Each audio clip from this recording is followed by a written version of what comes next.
Сайн бацхан сонсогчдоо хууль зүйн үндэсний хүрээлэнгээс эрхлэн бэлтгэдэг 1812 Тэг 2 подкастын шинэ дугаар эхлэхэд бэлэн болсон байна. За өнөөдрийн зочноор шүүх шинжилгээний ерөнхий газрын нийслэлийн шинжилгээний газрын байгалийн ухааны шинжилгээний хэлтсийн даргын үүрэг гүйцэтгэгч цагдаагийн хурандаа ламчин оролцож байна. Өдрийн мэнд хүргэе танд. За бидний ярилцах сэдэв бол мансууруулах хэм сэтгцэд нөлөөд бодсон шинжилгээний талаар ярилцсанаа. Тэгэхээр үүнээс төрүүлээд бас яг энэ шинжилгээг ямар лаборатори дээр авж ийн гэдэг талаараа бидэнд мэдээлэл өгч. Шүүх шинжилгээний ерөнхий газрын нийслэлийн шинжилгээний газрын байгалийн шинжилгээ ухааны хэлтс маань бол дотроо 5 лабораторитой. За энэ маань болохоор ДНХ-гийн шинжилгээний лаборатори, биологийн шинжилгээний лаборатори, физикийн шинжилгээний лаборатори, хүрээлэн буй орчны шинжилгээний лаборатори, химийн шинжилгээний лаборатори гэдэг 5 лабораторийн тоогоор үйл ажиллагаа манай хэлсэн явуулдаг.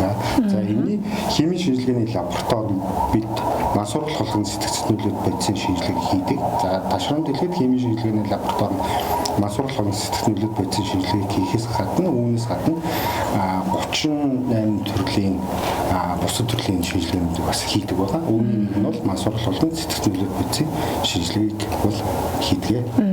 За яг ямар тохиолдолд энэ мансууруулах хэм сэтгцэд нөлөөд бодисын шинжилгээг хийж өгнө практик дээр? За манайх болохоор зэрэг хуулийн зайсны дагуу шинжилгээ тамилах эрх бүхий байгууллагаас ирүүлсэн шүүгчийн захирамж тогтоол хүсэлтийн дагуу мансууруулах холбооны сэтгцэд нөлөөд бодисын шинжилгээг хийдэг. За мансууруулах холбооны сэтгцэд нөлөөд бодисын шинжилгээг дотроо манайх юунд хийж байгаа нэхээр хэргийн газар болон тухайн холбогдогчоос олдсон эд мөрийн баримтанд мансууруулах шинжилгээг хийж байна. За хоёрд нь бол тухайн мансууруулах холбооны сэтгцэд нөлөөд бодис хэрэгэлсэн хүний цус, шээс, үс, хомсонд бол мансууруулах үзэн шинжилгээ хийж байгаа. За энэ маань болохоор биоматериал гэсэн үг. Шинжилгээний тоо 16 оноос 18 онд бид нар жилд нэг 750 орчим шинжилгээ 680 орчим шинжилгээ хийсэн бол 2019-с 18 онд бол 1470 боллоо өссөн. За энэ маань юутай холбоотой вэ гэхээр сүүлийн жилүүдэд мансууруулах холбооны сэтгцэд нөлөөд бодистой холбоотой гинт хэргийн тоо өссөнтэй холбоотойгоор Монгол Улсын засгийн газраас бол мансууруулах холбооны сэтгцэд нөлөөд бодисын хууль бус эргэлтээ тэмцэх үндэсний хөтөлбөр бол 17-21 онд батлагдсан. За энэ хөтөлбөрийн хүрээнд манай 2018 он хүртэл мансууруулах холбооны сэтгцэд нөлөөд бодисын түрүүн та бүхэнд хэлснээр эд мөрийн баримтанд шинжилгээ хийдэг байсан бол бидэрт одоо түүнээс гадна бол хэрэгэлдэг улсын ихсэн учраас тэр хүмүүс шинжилгээ хийх нөхцөл байдал тулгарсан. Ийм учраас энэ хөтөлбөрийн хүрээнд 2018 онд бол энэ хөтөлбөрийн дагуу манай байгууллагын химийн лабораторид бол хүний цус, үс, хомс, шээсэнд мансууруулах холбооны сэтгцэд нөлөөд бодис тодорхойлдог техник томд төхөөрөмж суурилуулсан. Энэтэй холбоотойгоор бол шинжилгээний тоо ингэж өссөн. Тэгээд бидний манад бол одоо Монгол Улсын хэмжээнд одоо Монгол Улсын хэмжээнд бол одоо шүүх шинжилгээний ерөнхий газрын химийн лабораторид бол хэрэгэлсэн хэсгийг хүний биоматериал болоо цус шээсэнд хийх шинжилгээг бол ганц манай химийн лабораторид одоогийн байдлаар хийж байна. Тоног төхөөрөмжийн шинжилэлт тэгэхээр сүүлийн жилүүд нэлээд хийгдсэн байна те. Тэгэхээр энэ талаар бас мэдээлэл өгч. За тоног төхөөрөмжийн хувьд бол түрүүн хэлсэн чинь хөтөлбөртэй холбоотойгоор бол бид нар тоног төхөөрөмжийн нэмэгдсэн байгаа. За мөн одоо яг хийж байгаа ажил бол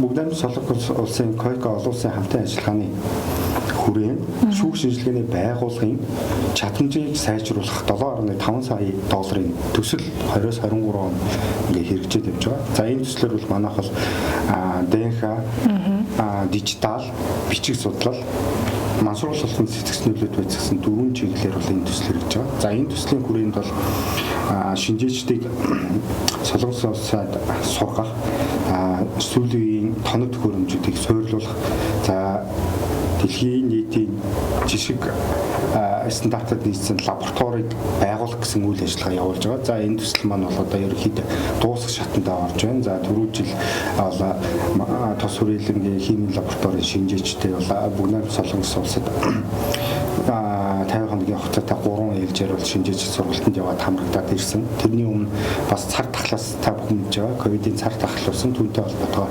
онлайн хичээлүүд нь бол энд онлайнаар яваад түрүү жил шинжээчд маань гадаадны устдаа сураад за одоо бол сая 3 сард бол Бүгд Солонгос улсаас техник тоног төхөөрөмжүүд нь ирээд одоо солонгосын мэргэжилтнүүд ирээд техник тоног төхөөрөмжөө суйрлуулаад за ерөнхийдөө одоо нэг 6 сарын сүүлээр бол одоо нээлттэй үйл ажиллагаа болох гэж байна. Мөн энэ хүрээнд бол химийн лабораториг бол яг дэлхийн тэр жишгт нь нийцсэн лабораторийн байгуулах одоо тусад нь одоо юу гэдэг те үсний шинжилгээ хийдэг лаборатори, бэлтгэлийн шинжилгээ хийдэг лаборатори, цусны шинжилгээ хийдэг лаборатори.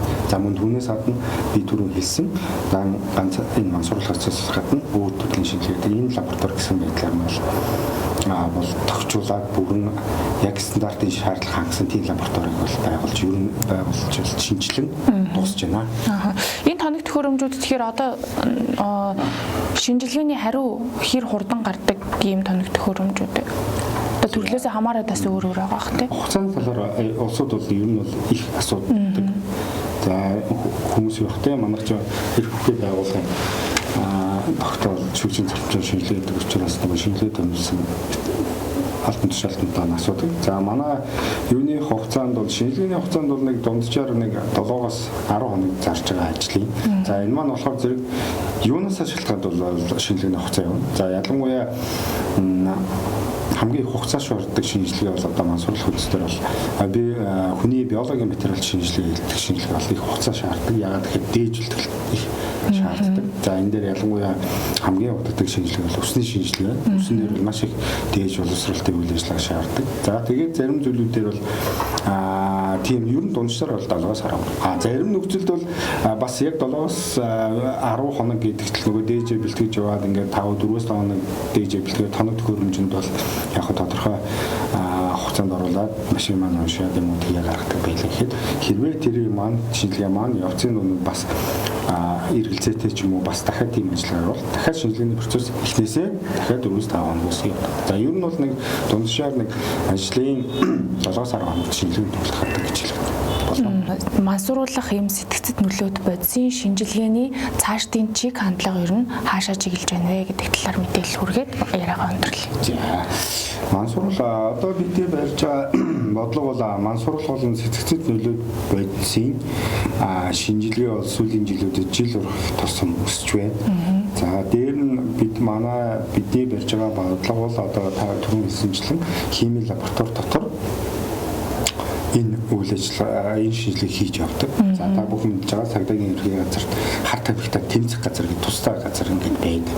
За энэ маань химийн лаборатори дотор явдаг. Хим маань энэс гадна би түрүү ярьсан олон төрлийн 30 төрлийн шинжилгээ хийдэг учраас бид нар цаашид мансууруулах болон сэтгцэд нөлөөдөл бодисын лабораторийг тусад нь одоо юу гэдэг нь хилцсэн юм уу лаборатори гэж юм уу одоо юу гэж тэгж байгуулах. За тэгээд дотор нь тэр бодлоос тэр цаашд бол одоо тэгж хуваах. Тэгээд цааш нь одоо юу гэдэг нь бодисын шинжээч тусдаа юу гэдэг нь биоматериалын үс хомсон шинжилгээ хийдэг шинжээч тусдаа мөн хажуугаар нь эрдэнэ шинжилгээ судалгааны ажил хийдэг хүмүүс тусдаа мөн бүтэц оронтойгоор шинжээчдийг нэмэх гэсэн ийм цаашд нь мөн хорт үтсийн лаборатори гэдэг. Ер нь бол химийн лаборатори дотор нь олон төрлийн лаборатори болгоод мансууруулах болон сэтгцэд нөлөөцөл бодисын лабораторийг шинэ тусна химийн лабораториудаараа гаргах гэсэн бодлого барьж ажиллаж байгаа.